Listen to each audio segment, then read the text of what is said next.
This is your Atari Asteroids read-along book. Every time you hear this sound, it means it's time to turn the page.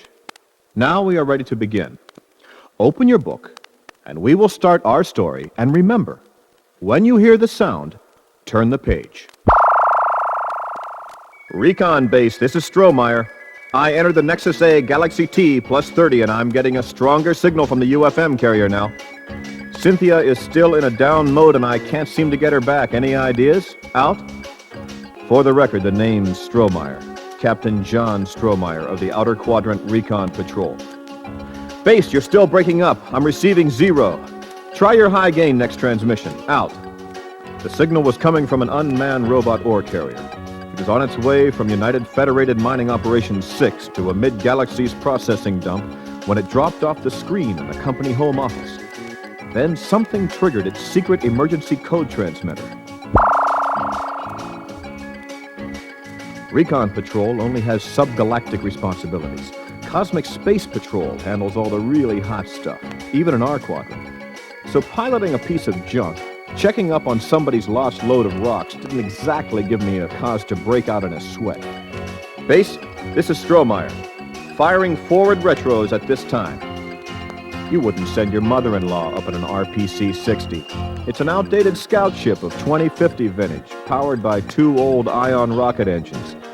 Gas decay boosters were added later on, just in case, but they'd probably tear the ship apart if you used them full throttle. Base, retro firing completed.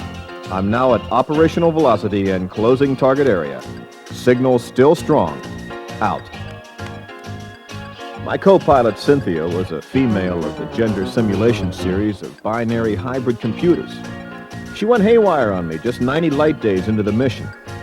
The new RPC-60A-4S, like Cosmic Space Patrol flies, have computers with magnetic bubble memories. You can take them home to Mother. The RPC-60A-4S also have hyperspace shields and carry photon torpedoes. I was armed with a single multi-phase laser cannon. I gave it one more try with Cynthia and managed to kick off her 60-second burnout alarm and couldn't get her offline in time, so she went out for good. She was only a computer, but I felt lonely and scared. I had started wondering what set off that signal on the ore carrier. I began hoping there was a Cosmic Space Patrol ship in the area for backup. I watched Lydian 31, a dying dwarf star glowing dull red and ringed by a vast asteroid belt, draw closer. It almost filled the window in front of me. Recon Base, this is Strohmeyer, attempting to activate UFM carrier's transponder for final fix at this time. There was nothing but garbage coming back from base. I punched in the sequencing for transmission to the transponder on board the ore carrier. Base, sending now. The transponder's return was immediate and powerful, almost knocking me out of my seat. It pulsated insistently in the cabin, joining the emergency signal. As I entered the plane of the asteroid belt, I switched on the asteroid detection scanner and locked in the preset on the warning responder. Whenever an asteroid is on collision approach, the ship's internal navigation computer automatically alters course, making the asteroid a go-by. That's if everything is routine, which it was, until the responder klaxon ripped through my nerves.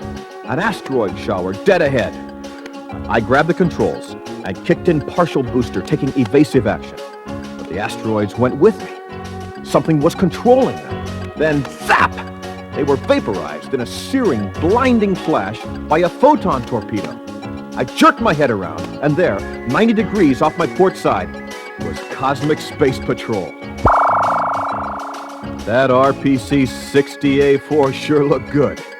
She slipped in beside me, and I gave the pilot a grateful thumbs up. He pointed to something in the distance. The transponder signal had increased, faster and stronger, indicating the ore carrier wasn't too far off. Then I saw her too. The red glow from the star reflected for a moment off the bow of her alloy skin. She was half hidden in the shadow of a large asteroid, moving right along with it. Recon Base, this is Strohmeyer. I have CPS backup at this time. Visual contact with the UFM ore carrier established. Locking vector and closing out. I pointed, indicating the ore carrier. The CPS pilot gave me a thumbs up. As we got closer, I could see that the UFM ore carrier was moored to a docking arm extending from the asteroid. Cut in the side of the asteroid, a large bay door was open on an enormous ore-holding pit. The bay was on blue light, which is why the opening couldn't be spotted from a distance.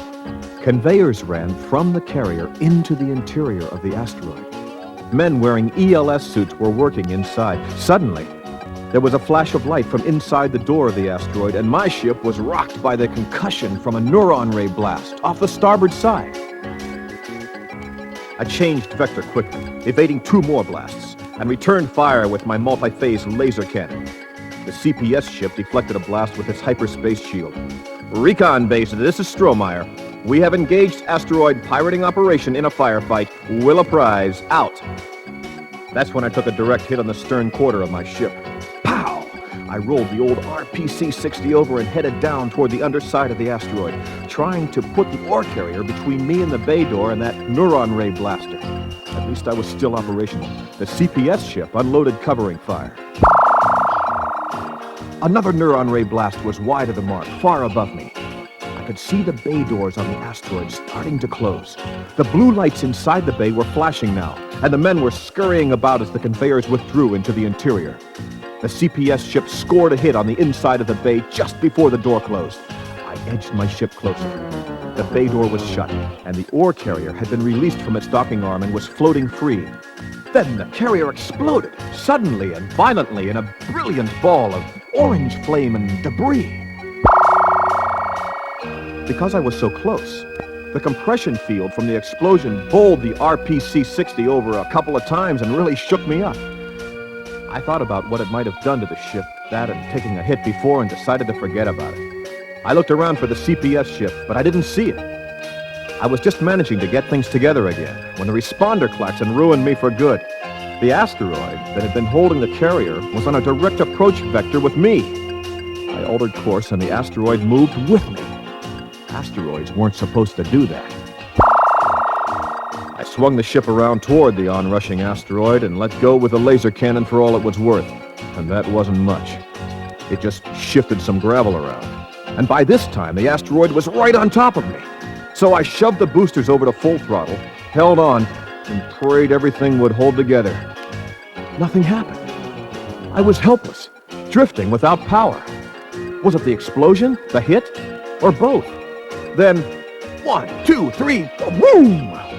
The CPS ship laid in a series of rapid-fire photon torpedoes, and that asteroid started to open up like a ripe melon. There was a whole ore refining complex and pirate command center inside of it. Then another series of torpedoes hit it, and boom! That asteroid came apart in 1,000 pieces. This time, I put up 2 thumbs when the Cosmic Space Patrol ship parked beside me. The pilot just grinned and gave me a tow.